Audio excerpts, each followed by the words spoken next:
Continuamos nuestro estudio del Evangelio de Lucas y hoy vamos a ir al capítulo 18, desde el verso 9 al verso 14.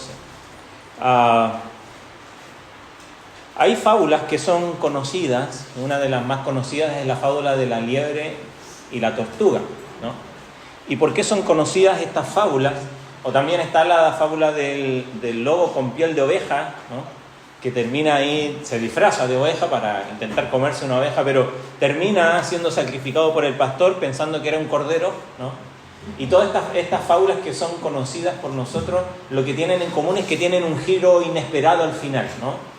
Como se van dando los eventos, al final siempre sucede que está este giro inesperado en la historia y es precisamente allí, esa imagen, ¿no? Este giro inesperado, lo que está sucediendo y va a suceder nuevamente hoy en lo que vamos a estudiar, porque nos va a hablar, si usted tiene un título ahí en su Biblia, dice parábola del fariseo y el publicano, o el recaudador de impuestos. Y la vamos a leer y luego vamos a ir analizando qué es lo que dice y qué es lo que nos quiere enseñar la palabra en esta mañana. Así que si tiene su Biblia ahí en Lucas 18, del verso 9 al 14, dice así: a unos que confiaban en sí mismos como justos y menospreciaban a los otros, dijo también esta parábola.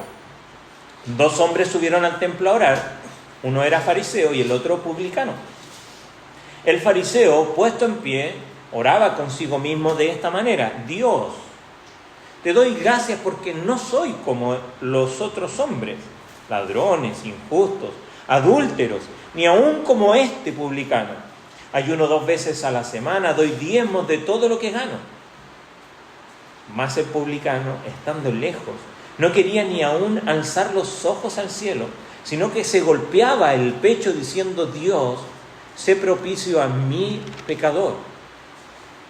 Os digo, hablando Jesús, que éste descendió a su casa justificado antes que el otro, porque cualquiera que se enaltece será humillado, y el que se humilla será enaltecido. Oremos un momento más. Señor, te rogamos que tú uses tu palabra para hablarnos esta mañana, cada uno conforme a nuestra necesidad, y que sea ella la que nos desafíe a examinar nuestro propio corazón y hacer los ajustes necesarios. Háblanos, Señor, te lo rogamos en nombre de tu Hijo. Amén. Como dice ahí la parábola del fariseo y el publicano, que nos da una lección. Sin duda aquí lo que vemos, y quizás algo que se va a resaltar, es esta lección de humildad que vemos, ¿no? Reflejada precisamente en el hombre que está allí orando, a este publicano. Pero hay mucho más. Yo quiero que primero veamos el contexto en el que está esta parábola. Jesús viene dando parábolas, ¿no?, a aquellos que están escuchando. Parábolas, recordamos, son historias usando de cosas conocidas de las personas para dar una enseñanza. Y aquí la enseñanza es precisamente esta, ¿no? Lo que dice: este descendió primero justificado, y dice al final, porque cualquiera, ahí está la razón, cualquiera que se enaltece será humillado, y cualquiera que se humilla será enaltecido. Entonces vemos que el Señor Jesucristo está enseñando por parábolas, ¿no?, con giros inesperados. Está la parábola del samaritano, ¿se acuerdan?, ¿no?, quien es el que termina ofreciendo misericordia, mientras que los que el levita, el sacerdote, que eran los funcionarios del templo, pasan de largo. Está la historia también del hijo pródigo, ¿se acuerdan? El hijo allí que es recibido con alegría por su padre, mientras el hermano mayor, que había sido fiel en servir a su padre ahí todo el tiempo, se aparta de esa celebración. Vemos la historia de Lázaro y el rico, donde Lázaro es el que es llevado, ¿cierto?, al seno de Abraham y consolado allí, mientras que el rico sufre tormento en el Hades. Entonces ahora vemos esta historia donde un recaudador de impuestos, un publicano, eran los tipos más despreciados de la sociedad por los suyos propios. Era un traidor de la patria, ¿no? Y nadie se juntaba con ellos, nadie quería estar cerca de ellos, porque si tú estabas con ellos, iban a decir que tú también los apoyabas y estabas de acuerdo con sus ideas. Y este recaudador de impuestos viene al templo clama por misericordia y resulta que es declarado más recto que el fariseo que se esfuerza al máximo, yendo aún incluso más allá de lo que exige la ley para complacer a Dios. Entonces, en el contexto aquí lo que vemos es que aún incluso viendo la parábola anterior, ¿se acuerdan? Del juez injusto que nos enseñaba que Dios responde a las oraciones de los santos, aquellos que claman a Dios, Dios les escucha. Esta parábola también va a afirmar que Dios responde, así como Dios responde a las oraciones de los que le buscan todo el día, aquellos que buscan a Dios, bueno, Dios también escucha las oraciones de los pecadores. Por eso comenzaba con los giros inesperados que nos dan a veces estas historias, porque no esperamos que Dios vaya a escuchar a esta persona.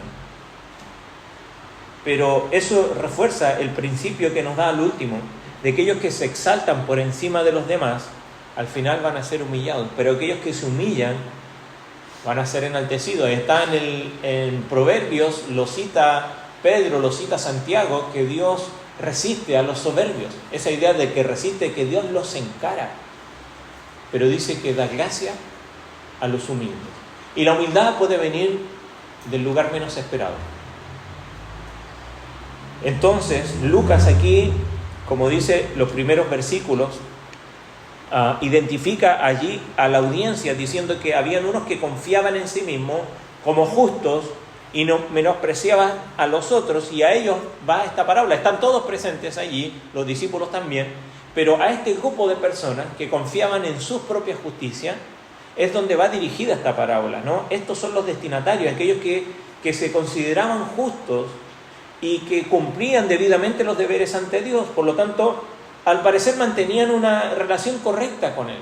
Si hoy día nos preguntamos nosotros, y hacemos quizás una encuesta aquí entre nosotros, ¿no?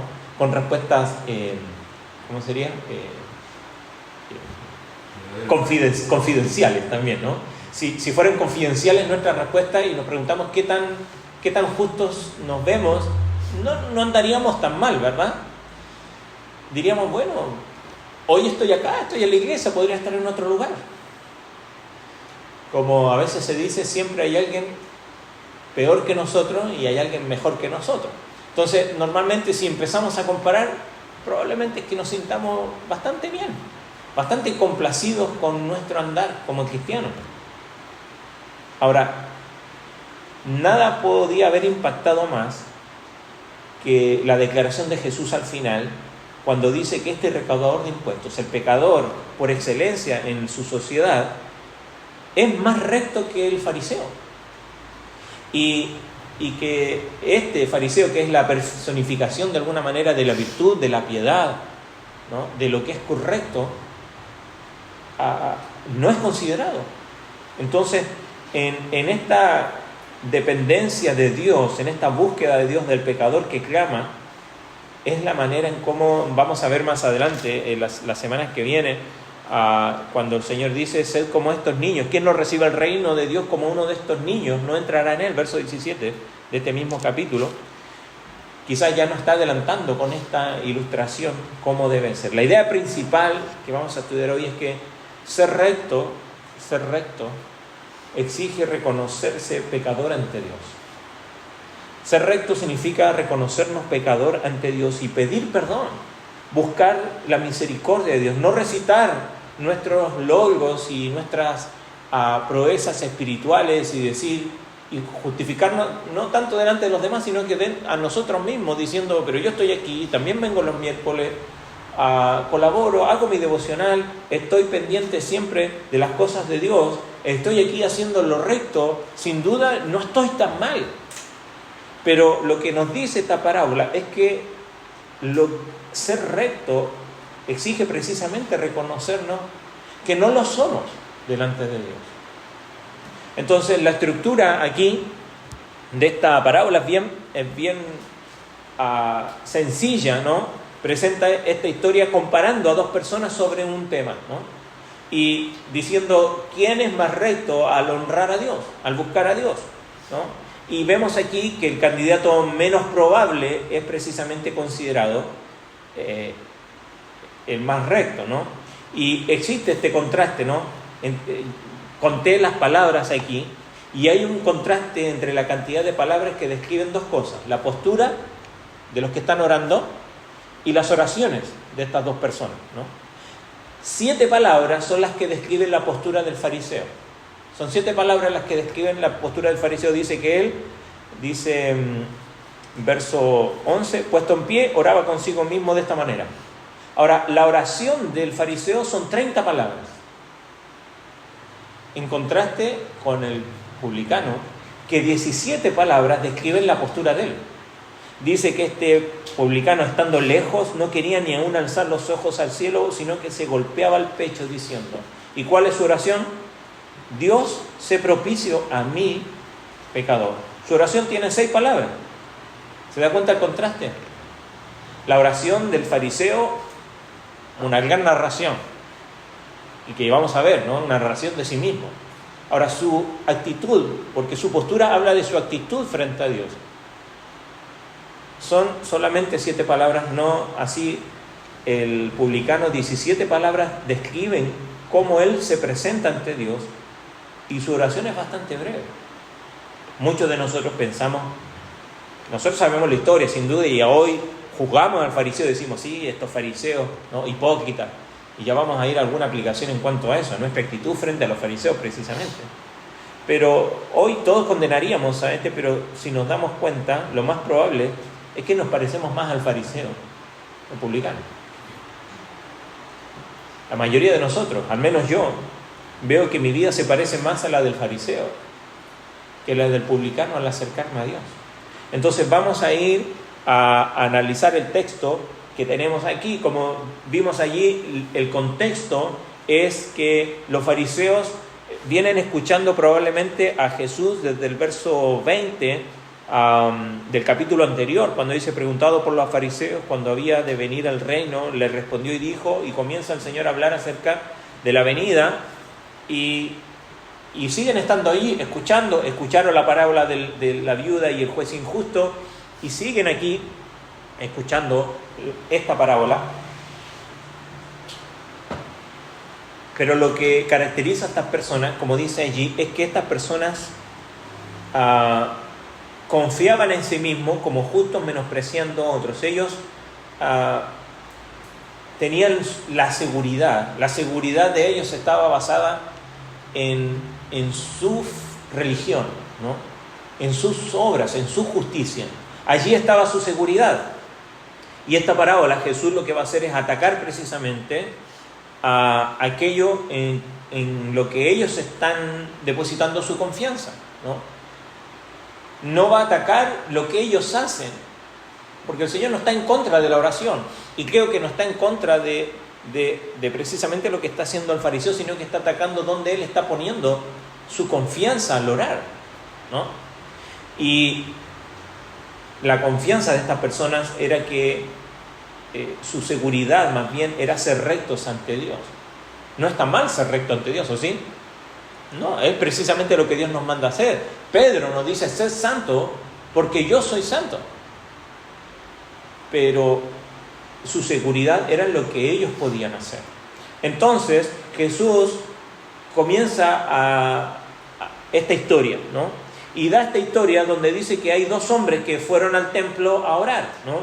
La palabra ahí orar nos puede quizás pensar a nosotros que estos 2 hombres están yendo al templo, quizás como nosotros venimos acá a la iglesia, o como tenemos la reunión del día miércoles donde venimos a orar, quizás en una oración de un culto más privado. Pero lo cierto es que en el culto judío habían tiempos de oración pública, ¿no? Donde precisamente lo que está haciendo el fariseo, donde todos los escuchan, no es que no esté mal. O sea, es lo que se acostumbraba a hacer para los judíos. Ir al templo, habían 2 momentos, a las 9 de la mañana y a las 3 de la tarde, donde estaban estos periodos de oración pública, donde los judíos que querían adorar a Dios podían ir y adorar a Dios orando a Él. Recuerde que se ofrecía un sacrificio en la mañana y después otro en la tarde. Entonces esto eran de alguna manera antesalas de estos sacrificios, o muchas veces también después, durante el servicio de la ofrenda, que se realizaba 2 veces al día ahí en el templo. la gente, y especialmente los hombres, iban a orar allí. No era algo fuera de lo común. Para nosotros es algo fuera de lo común que alguien se ponga a orar en público y que todos lo escuchen, ¿no? A no ser que lo hagamos dentro de una reunión. Pero acá no, era todos los días lo mismo. Entonces no era algo ajeno, no era algo extraño ver a alguien orando en público. Entonces el Señor utiliza algo que ellos ven todo el tiempo, algo que ellos practican todo el tiempo y que creen que está bien. Y ojo, no es que esté mal, está bien ir para ellos, ir al templo y orar. Como dijimos, lo que el Señor va a atacar es donde ellos están poniendo su seguridad al buscar a Dios. Entonces aquí comienza a describir cómo es la oración de este fariseo. Como dijimos, son muchas palabras para describir cómo es esta oración, ¿no? Entonces el fariseo sirve de alguna manera como un arquetipo de cómo son las personas que se creen justos, ¿no? Que la autoimagen que tiene está bastante de acuerdo con el juicio que tiene Dios de las personas, ¿no? Entonces estos dos hombres se caracterizan por, como dijimos antes, por sus posturas y por sus oraciones. Entonces el fariseo dice ahí que se pone de pie y da testimonio de sí mismo, ¿no? Dice ahí el verso, puesto en pie, oraba consigo mismo.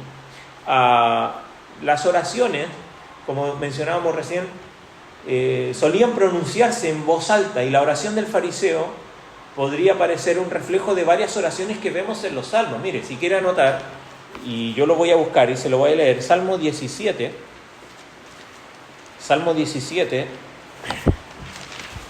es un salmo de David, y dice así: oye, oh Jehová, una causa justa, está atento a mi clamor, escucha mi oración hecha de labios sin engaño. De tu presencia proceda mi vindicación, vean tus ojos la rectitud. Tú has probado mi corazón, me has visitado de noche, me has puesto a prueba y nada inicuo hallaste. ¿Qué está diciendo David? Una oración bastante parecida a este hombre cuando dice la segunda parte quizás: ayuno 2 veces a la semana, doy diezmo de todo lo que gano.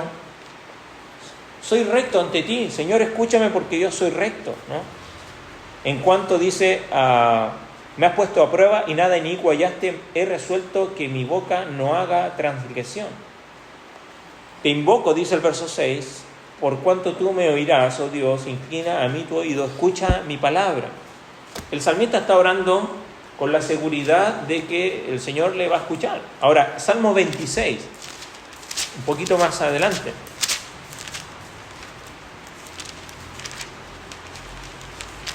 El Salmo 26, Salmo de David también, dice: hazme justicia, Señor, estoy leyendo la NBI ahora, pues he llevado una vida intachable. En el Señor confío sin titubear. Examíname, Señor, ponme a prueba, purifica mis entrañas y mi corazón. El salmista está diciendo: Señor, hazme justicia porque mi vida es intachable. ¿Y qué está diciendo este fariseo?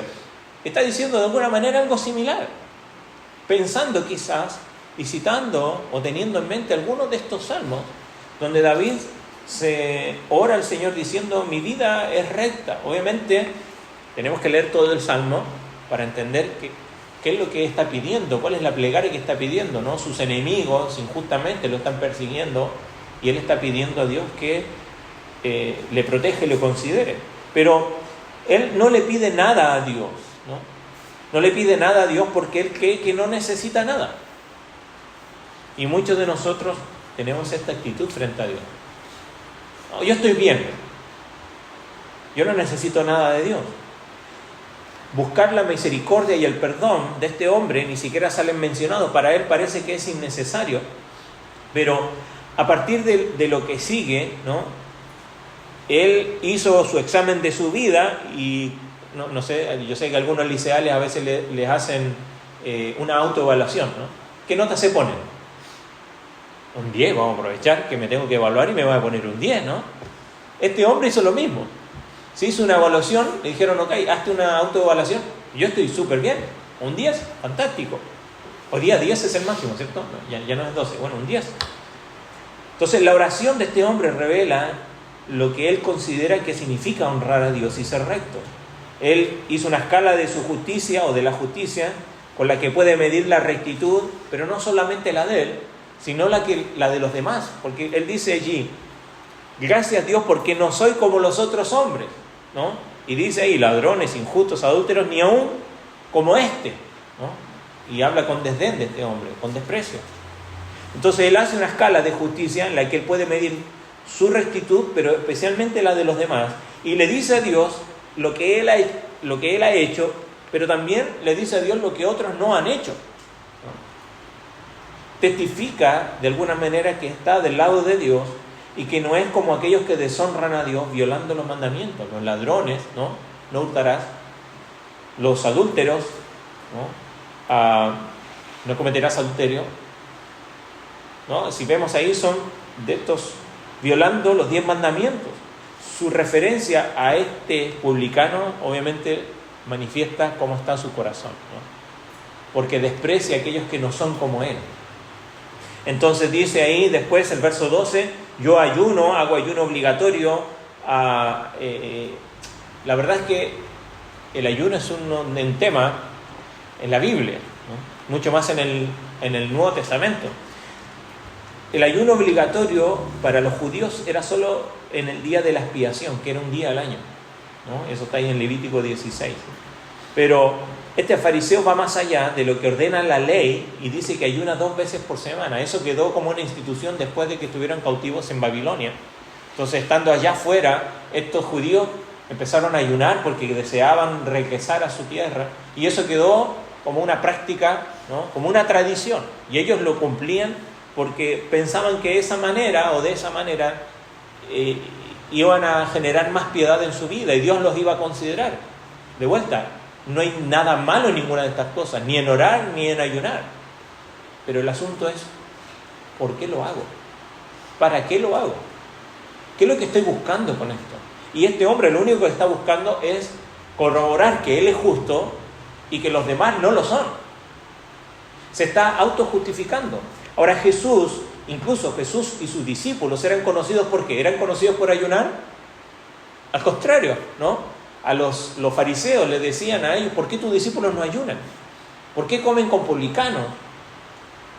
Entonces Jesús acusó a estos fariseos de estar llenos de avaricia y llenos de maldad, de ser amantes del dinero, de descuidar la verdadera justicia mientras se están diezmando, ¿se acuerda? El eneldo, la menta, esas pequeñas cosas, preocupados de las nimiedades en vez de preocuparse de lo que verdaderamente tiene valor para Dios.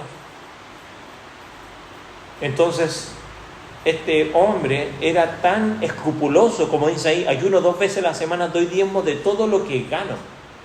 Aquí interesante, hago el punto de manera bien breve, porque el diezmo debía ser de sus cosechas, era una sociedad agrícola, ¿no? Y ellos debían diezmar, según la ley, de todo lo que cosechaban, pero no de aquello que ellos compraban o vendían. Ellos eran tan escrupulosos que si compraban trigo o algo y no tenían seguridad si esa persona había diezmado toda esa cosecha, ellos diezmaban de aquella cosa que ellos compraban. Y ellos pensaban que de esa manera estaban haciendo lo que es recto. Pero lo único que estaban haciendo es justificarse a sí mismos, diciendo, voy a esforzarme por ser justo y recto en todo el ámbito de mi vida, pero en sus propias fuerzas. Como lo dice Pablo de alguna manera, en la carne, ¿no?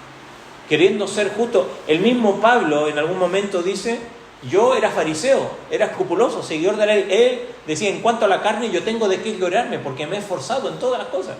Pero ¿cómo dice Pablo después en Filipenses? ¿Qué valor tenía eso para él? Dice, esto lo tomo por basura, esto no tiene valor. Entonces, vemos la oración del justo, del fariseo, autojustificándose. ¿Y cuántas veces nuestra oración o nuestra actitud frente a Dios no es la misma? ¿Cuántas veces nos presentamos delante de Dios, o cuando alguien intenta ayudarme o confrontarme con alguna realidad de mi vida, decimos, no, yo estoy bien, mira lo que hago, ayuno 2 veces a la semana, doy diezmo de todo lo que tengo, yo no soy como las otras personas? ¿Lo ha dicho alguna vez? O al menos lo ha pensado. Yo sí. Pero eso solamente manifiesta nuestra religiosidad. Ahora veamos la oración del publicano. Veamos qué es lo que dice la oración del publicano. dice que él, ¿no? Sin duda, Jesucristo, podría haber elegido a cualquiera, pero elige a este publicano que pertenece a la clase de los pecadores más notorios quizás en la sociedad, ¿no? Del primer siglo ahí israelita. Entonces, en lugar de ponerse del lado del Señor, ha elegido ponerse del lado de los romanos, sirviendo a ellos en la recaudación de esos impuestos. Como dijimos recién, era un vendepatria, era de los más despreciados de la sociedad. Y él dice allí que él se mantiene a distancia del santuario, de la multitud allí, porque considera que no es digno de estar con el pueblo de Dios ante el altar. Cuando todos lo ven llegar, probablemente también lo hayan dejado solo, aislado, cuando lo ven y dicen, miren que llegó. Y encima se le ocurre venir a la iglesia. Entonces, este hombre es consciente de su pecado. Fíjese, hay un salmo. Este hombre también conocía quizás de los salmos. Salmo 24, versículos conocidos para nosotros. Salmo 24, verso 3. Dice, ¿quién subirá al monte de Jehová? ¿Y quién estará en su santo lugar? El limpio de manos y el puro de corazón, el que no ha elevado su alma a cosas vanas, ni jurado con engaño. Él recibirá bendición de Jehová y justicia del Dios de salvación. Probablemente este hombre también conocía este salmo y decía, yo no tengo manos limpias. Yo no tengo un corazón puro, no pertenezco aquí al monte santo de Dios. Está espiritualmente lejos, consciente de sus propios pecados, y eso lo vemos en la oración que él hace. Pero dice que él viene allí, no quería ni aún alzar los ojos al cielo. ¿Por qué? Alzar los ojos al cielo era la actitud precisamente habitual en la oración, ¿no? Pero él ni siquiera dice, yo puedo tener esta actitud porque por vergüenza, ¿cómo lo voy a hacer? Está allí mirando el piso, que nadie lo vea.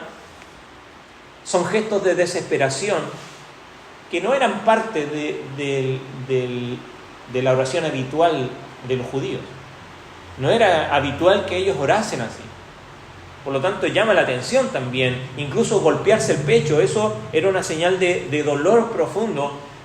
Lo hacían, ¿se acuerdan? Ustedes saben quiénes eran las endechadoras, ¿no?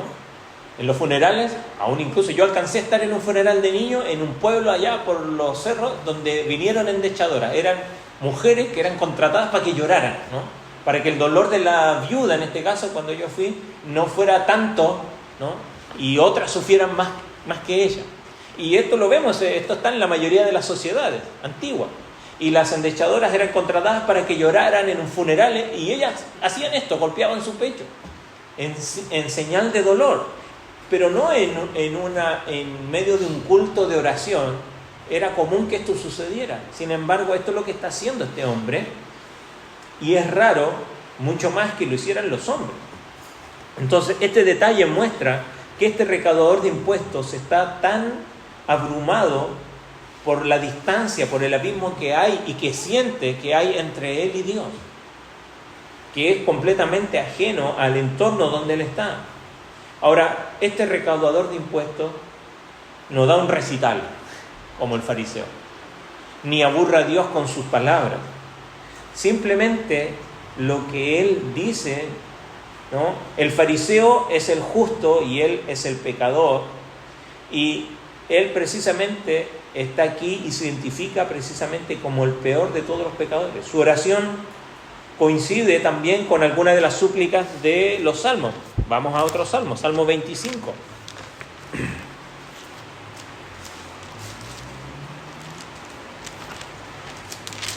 Salmo 25 dice, a ti, oh Jehová, levantaré mi alma, Dios mío, en ti confío, no sea yo avergonzado, no se alegren de mí mis enemigos. Más adelante, en el verso 11, dice, por amor de tu nombre, oh Jehová, perdonarás también mi pecado que es grande. Y este hombre viene aquí y dice como este salmo, mi pecado es grande.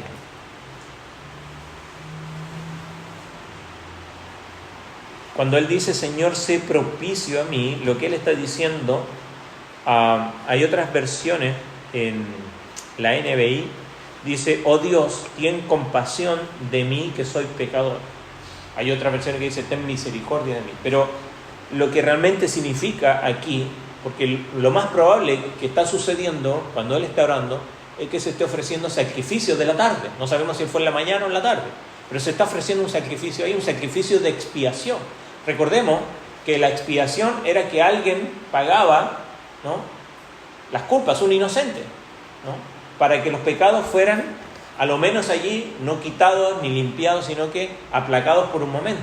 Por eso era necesario todos los días, en la mañana y en la tarde, y una vez al año, el día de la expiación, donde el sumo sacerdote, ¿no?, ofrecía por sí mismo y después por todo el pueblo en el lugar santísimo y derramaba la sangre de ese cordero inocente en la tapa del arca, ¿no?, donde precisamente la tapa del arca significa propiciatorio, ¿no?, o es la palabra, que significa ahí donde que es el asiento de la justicia de Dios. La justicia de Dios era aplacada por esa sangre. Y este hombre está diciendo, Señor, hazme expiación. Haz expiación de mis pecados. Sin duda, él no comprendía en plenitud, porque iba a haber un día. Él está pidiendo, Dios, haz expiación por mí, ¿no? Y la expiación, obviamente, para los recaudadores de impuestos iba a ser notoriamente difícil, ¿no?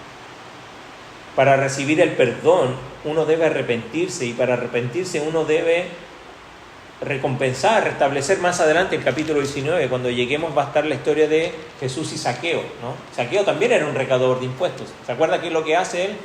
Dice, yo voy a devolver todo lo que cobré de más, ¿no? Parte de la restauración y del arrepentimiento tenía que ver con eso también. Este hombre no lo está haciendo, al menos aquí, pero está pidiendo, ¿no?, expiación de sus pecados. De alguna manera Lucas nos está preparando para lo que va a suceder un día allí en la cruz, ¿no?, donde la expiación iba a ser para este hombre completamente plena. Ya no va a ser necesario los sacrificios en el templo, porque él podría haber dicho, yo vengo a hacer expiación, y podría haber venido a ofrecer algo, una ofrenda, a lo menos. Pero él está pidiendo a Dios, Señor, expía mis pecados. El Señor de alguna manera pone este ejemplo para romper con la idea de que yo puedo venir a ofrecer algo para que el Señor expíe mis pecados, pero la verdad es que yo no puedo ofrecer nada hoy para que mis pecados sean expiados y perdonados. Solamente, como cantamos, ¿qué me puede dar perdón? Solo de Jesús la sangre. Por eso, cuando vengo por medio de la fe, confiando solamente en Él, confiando en que Él puede expiar mis pecados. No yo, no mis esfuerzos, no que ahora yo me esfuerzo y me estoy portando bien. No, solamente la sangre de Cristo es la que puede limpiar mis pecados, nada más. ¿Y sabe que puede limpiar los pecados de alguien tan justo como un fariseo, como de alguien tan pecador como el del publicano? Entonces, después de esto, el Señor da un veredicto. ¿Y cuál es el veredicto? Es completamente inesperado. Él dice estas dos cosas, ¿no? Jesús, aún incluso es interesante porque el Señor ocupa este pronombre demostrativo para dirigirse al hombre, ¿no?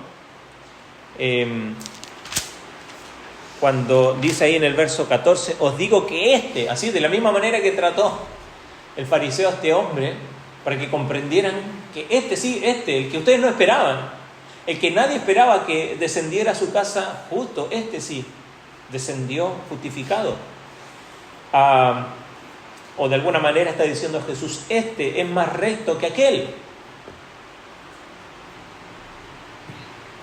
Ahora, cuando dice justificado, no está hablando del término judicial, como entendemos nosotros la justificación que habla Pablo en Romanos, sino que recordemos que la cuestión que aborda la parábola es quién sirve mejor a Dios, quién honra más a Dios aquí, quién está adorando correctamente a Dios, quién verdaderamente viene a honrar a Dios. Y la respuesta sorprendente es que el publicano lo hace, no así el fariseo con todas sus obras, se queda corto. Entonces, el principio aquí teológico de quienes se exaltan van a ser humillados y quienes se humillan van a ser exaltados. Ya lo ha dicho el Señor acá, o lo tiene anotado en Lucas, capítulo 14, verso 11, donde están los convidados a las bodas, y hay unos que no quieren venir, que los desprecian. Entonces dice, cualquiera que se enaltece, Lucas 14, 11, será humillado, y el que se humilla será enaltecido. Es un principio que ya lo ha enseñado y que se sigue repitiendo en el Nuevo Testamento. Entonces el fariseo se exaltó por encima del otro ante Dios, y el publicano lo que hace es humillarse como pecador. Entonces la respuesta de Jesús, o la declaración de Jesús aquí, nos dice esto, ¿no? Este publicano descendió a su casa más recto que aquel, porque cualquiera que se enaltece será humillado. ¿Se acuerda cuando el Señor Jesucristo está en la cruz y hay dos hombres a su lado? Y es muy similar la historia. Y uno le dice, bájate y bájanos a nosotros, no te quedes recto. Y el otro que le dice, Señor, acuérdate de mí cuando vengas en tu reino.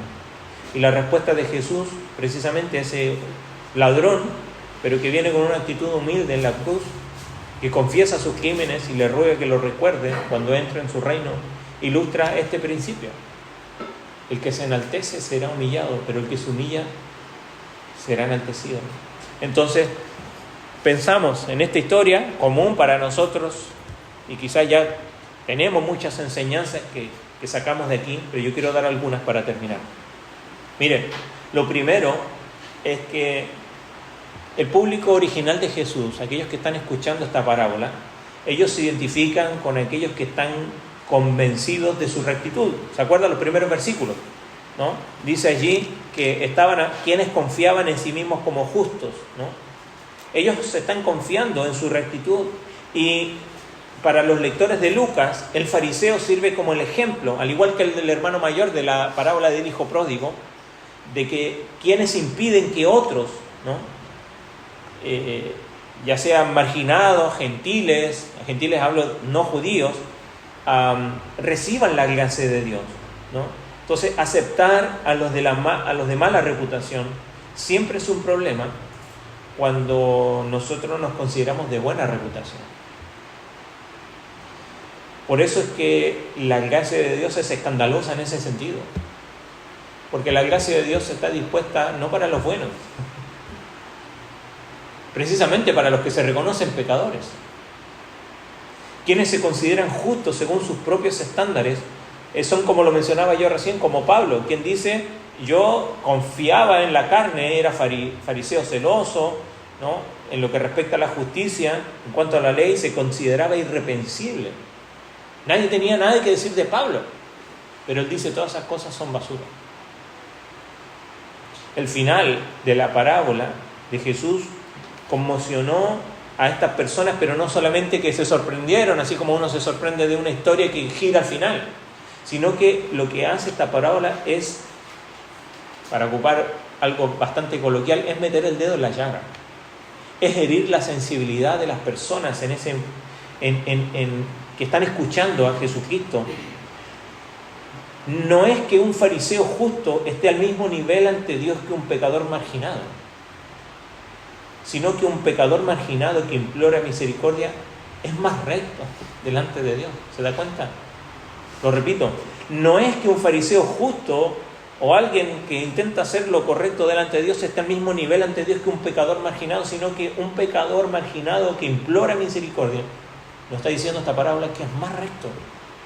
La gracia de Dios siempre va a romper con todos nuestros moldes religiosos, con todos nuestros intentos de justicia propia.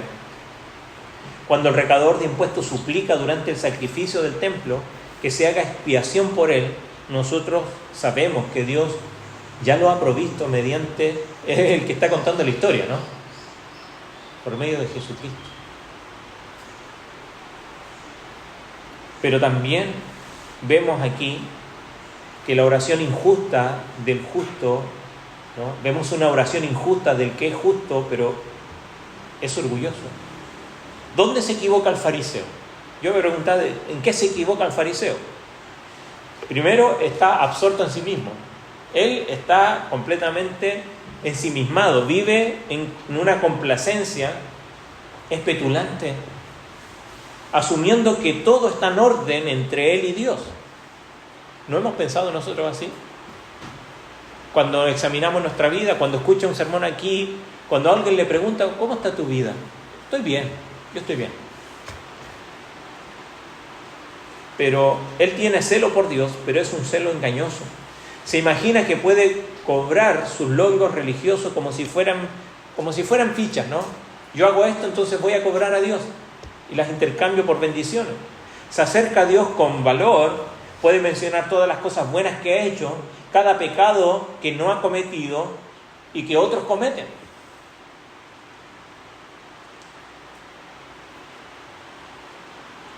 ¿Qué otra cosa se equivoca el fariseo? Él quiere destacar, sin duda, ¿no? Realizar obras que excedan los requisitos de la ley. Después de la Segunda Guerra Mundial, una, no sé si era periodista, filósofa, acuñó un término que se llamaba la banalidad del mal, cuando entrevistó a varios de estos nazis que estaban en los campos de concentración. Ellos decían, nosotros seguíamos órdenes, era la rutina para nosotros. Para ellos, en varios términos, incluso en términos morales, no estaba mal hacer lo que hacían porque era lo que decían sus superiores y ellos sabían que obedecer a los superiores era lo correcto. Y ella acuñó a Arendt, es el apellido, no me acuerdo. Hannah. Ajá. Pero este último tiempo se ha acuñado otra idea que habla de la banalidad del bien, de aquellos que son los destacados representantes de lo que es correcto, de lo que es más justo, y se enseñorean de esta idea de lo que es justo, de lo que es correcto. Y para muchas de estas personas, o muchas de nosotros, quizás no nos damos cuenta, caemos en esta banalidad de hacer lo que es justo y lo que es correcto, porque es lo que está bien visto. Mucho más en la sociedad que vemos hoy día, que nos juzga por todo lo que hacemos. Aún incluso nos juzga por las cosas correctas. Entonces este hombre quiere realizar sus obras, pero para él es simplemente banalidad. Él encuentra seguridad comparándose con los demás. En eso también se equivoca. Exalta su propio desempeño, resaltando los defectos de los demás, ¿no? Él no querría, sin duda, que este recaudador de impuestos se arrepintiera, porque entonces él no tendría con quién compararse para verse tan favorable ante Dios. ¿En qué más se equivoca? Él es devoto, pero tiene una mala actitud. No se puede ser verdaderamente justo y despreciar a los demás. ¿En qué más se equivoca? En que implícitamente juzga a otros menos obedientes y está dispuesto a confesar los pecados de ellos sin confesar los propios. Gracias, Señor, porque no soy como estas personas, ladrones, mira cómo son. Y confiesa los pecados de los demás, pero no confiesa sus propios pecados. Y se olvida que Dios es santo. Él piensa que Él es santo. Pero recordemos que la santidad de Dios hace que todos reconozcamos nuestra propia indignidad, no nuestra santidad. Ahora, la oración del injusto es una oración justa, porque está desesperado. La oración del justo es injusta porque es orgulloso, pero la oración del injusto, recaudador de impuestos, es justa porque está desesperado. ¿Qué hace bien el recaudador de impuestos? No presta atención a nadie más, se centra solo en su propia condición pecaminosa ante los ojos de Dios. No ofrece ninguna defensa, sino acude con un corazón quebrantado y contrito, como dice el Salmo. Salmo 34:6 dice, este pobre clamó y el Señor le oyó y lo salvó de todas sus angustias. Cercano, dice el Salmo 51, cercano está el Señor a los quebrantados de corazón. Él reconoce que está prácticamente muerto y está listo para recibir el reino de Dios como un niño. Santiago 4, 8 al 10 dice, acérquense a Dios y Él se acercará a ustedes. Dice, lávense las manos, pecadores, y purifiquen sus corazones. Ustedes, los de doble ánimo, lloren, lamenten, cambien su risa en luto, su alegría en tristeza, humíllense delante del Señor y Él los exaltará. Ahora, para terminar, algunas aplicaciones. Como dice allí, evita la autojustificación en tu vida. No te compares con nadie más. No es necesario. Practica la humildad, ¿no? Reconociendo que no somos dignos delante de Dios, en ninguna cosa. Depende de la gracia de Dios, no de tus obras. Y examina cómo acudes a Dios. ¿Cómo es tu oración? ¿Es como la del fariseo o es como la del publicano? Ahora, antes de terminar, quiero ver que en esta parábola hay al menos dos peligros. Porque uno puede obsesionarse tanto con su pecado como el fariseo se obsesiona con su justicia. La humildad muchas veces puede ser igual de orgullosa y egocéntrica que la actitud que tiene el fariseo. Jesús, de alguna manera, aquí no nos exhorta simplemente a adoptar una postura humilde, ¿no?, en lugar de una orgullosa, sino que aquí nos está exhortando a abandonar toda presunción delante de Él. Porque Él nos conoce tal como somos. No tenemos que mostrarle nada a nadie. Hay un comentarista, cuando estaba leyendo esta semana, dice que el poder de la oración no reside en la pobreza de nuestras peticiones, quizás como la hace el publicano, sino que reside en la riqueza de la gracia de Dios. Entonces, hay un peligro aquí que quizás nos podríamos equivocar, porque el fariseo y el publicano hoy han cambiado de lugar en la actualidad. Todos conocemos el final de la historia y todos de alguna manera odiamos o repudiamos a los pretenciosos, a los santurrones, a los religiosos, a los fariseos, ¿no? Y se suele simpatizar con los más desfavorecidos. Pero leí esta semana también y me hizo mucho sentido lo que decía un comentarista. Dice: nos identificamos con el publicano y sentimos una silenciosa gratitud por ser decentes y humildes en lugar de ser santurrones como ese vergonzoso fariseo. ¿Lo ha pensado alguna vez eso? Yo tuve que reconocer que sí. Lo vuelvo a leer, que muchas veces nos identificamos con el publicano, sí, ¿no? Terminamos identificándonos con él y sentimos esa gratitud por ser decentes y humildes en lugar de ser santurrones como el fariseo este.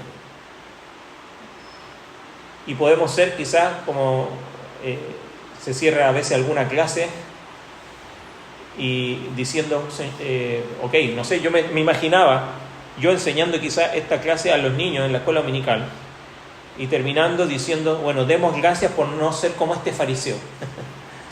¿Se da cuenta que tenemos la misma actitud que el fariseo? Los dos hombres hoy han cambiado de lugar y el recaudador de impuestos viene a orar y a agradecer a Dios, que no es como esos farsantes, hipócritas, como estos religiosos, pero resulta que tiene la misma actitud. Entonces el propósito de la parábola no es simplemente decir y ver si identificar al publicano y decir, este es al quien como deberíamos ser. No, la idea de la parábola al final es que nosotros nos parecemos más al fariseo que al publicano. El Señor quiere mostrar precisamente es a ellos a quien va dirigida esto. Nosotros normalmente vemos a otras personas que son fariseas, ¿no? Pero a nosotros nos cuesta reconocernos que somos demasiado religiosos. Entonces, cuidado. Cuidado, el Señor nos ayude a depender de su gracia y no de nuestras obras. ¿Y en qué se manifiesta? En la actitud que tú tienes hacia los demás. Como el fariseo diciendo yo no soy como los pecadores, o incluso quizás como un nuevo publicano diciendo yo no soy como estos fariseos religiosos, hipócritas. Cuidado con tu corazón. Quizás eres más fariseo y yo soy más fariseo de lo que quiero reconocer, aunque creo que estoy del otro lado. Entonces que el Señor nos guarde, que al venir a Él Porque al final la parábola habla de esto. ¿Cómo te acercas a Dios? ¿Cuál es tu corazón cuando te acercas a Dios? ¿En quién te fijas? ¿En los demás? ¿O te das cuenta de que no eres digno de acercarte al Señor? Así como nadie lo es.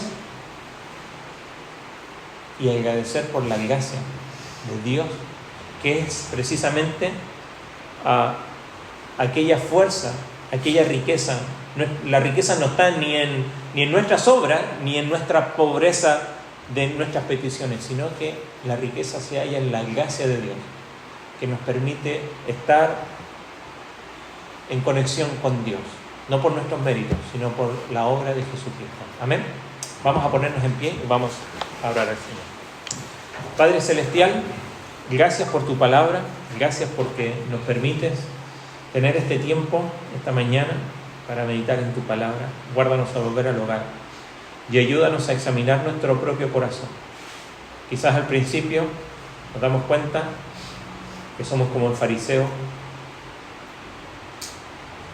y que debemos tener la actitud de este recaudador de impuestos. Pero a veces nos pasamos al otro extremo y terminamos teniendo la misma actitud del fariseo estando del otro lado. Perdónanos, Señor. Guárdanos de la actitud que tenemos frente a los demás. Que solamente veamos nuestro corazón. Que juzguemos nuestra vida frente a Cristo y no frente a los demás. No comparándonos con otros, sino que poniendo al lado a Jesucristo. Y sin duda somos indignos, necesitados de la gracia tuya por medio de Cristo. Ayúdanos, Señor, a que nuestra oración, nuestra adoración sea una oración reconociendo que no merecemos estar en conexión contigo, sin embargo, solo por gracia la podemos disfrutar. Guárdanos a cada uno, que podamos seguir meditando en tu palabra en estos días. Te lo rogamos en nombre de Jesús. Amén.